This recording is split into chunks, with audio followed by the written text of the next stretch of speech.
Hello mga kids! Isang mapagpalang umaga. Welcome sa ating Sunday School.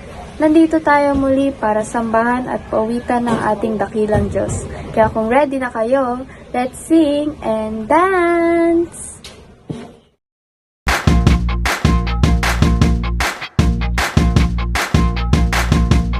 Jesus changes lives forever. If He calls, I won't say never. I'll say now. Use me, Lord, somehow. He's at work every minute. His great plan, I am in it. I'll say now. Use me, Lord, somehow. With all my heart, this is what I say. I wanna get up and make a difference. Get up and make a change. With all my heart, this is what I say. I wanna get up with all my might. Get up and give you all my life. I want to make a difference today.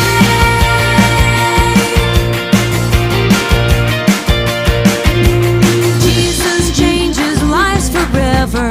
If He calls, I won't say never. I'll say now. Use me, Lord, somehow. He's at work every minute. His great plan, I am in it. I'll say now. Use me, Lord, somehow. With all my heart, this is what I say. I wanna get up and make a difference. Get up and make a change. With all my heart, this is what I say. I wanna get up with all my might. Get up and give you all my life. I want to make a difference. With all my heart, this is what I say. I wanna get up and make a difference. Get up and make a change. With all my heart, this is what I say. I wanna get up with all my might. Get up and give you all my life. I want to make a difference today. Jeremiah chapter 7, verse 23. This is what I told them.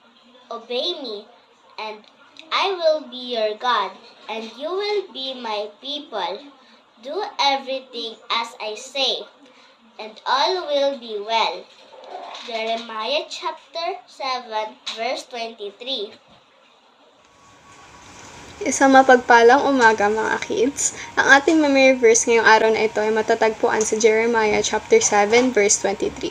Sabi dito, "This is what I told them.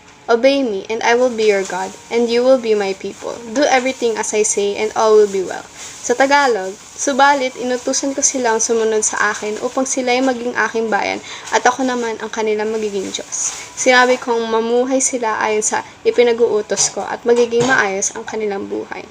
Si Saul ay naging hari ng Israel sa loob ng maraming taon. Nagsimula siya bilang isang mabuting hari, ngunit pagkatapos ay nagsimula siyang sumuway sa Panginoon. Na magsimulang sumuway si Saul sa Panginoon, sinabi sa kanya ng Panginoon na wala sa kanya mga anak na lalaki ang magiging hari ng Israel. Matapos mamatay sina Saul at Jonathan sa labanan, si David ay naging hari ng Israel. Mahal na mga tao si David. Ginawa niya kabisera ang Jerusalem at ang pangunahing lugar ng pagsamba para sa Israel. Gumawa siya ng 2 pagtatangka na dalhin ang kaban ng tipan sa Jerusalem. Sa unang pagtatangka, hindi niya nasunod ang lahat ng mga tagubilin ng Diyos. Nang hawakan ng isang lalaking nagngangalang Uza ang kaban, agad siyang namatay. Sa ikalawang pagtatangka, sinunod ni David ang mga tagubilin ng Diyos at ang kaban ay ligtas na inilipat sa Jerusalem. Sa kwento ngayong araw na ito, nakita natin na nais ng Diyos na sundin natin ang kanyang mga tagubilin. Kung nais natin siyang malugod sa atin, kailangan nating isaalang-alang ang ating ginawa kung ito ba ay ayon sa kalooban ng ating Panginoon at hindi sa ating sariling kagustuhan. Sa pagsunod sa kanyang tagubilin at pagpapasakop sa kanyang kalooban ay magiging maayos ang ating buhay.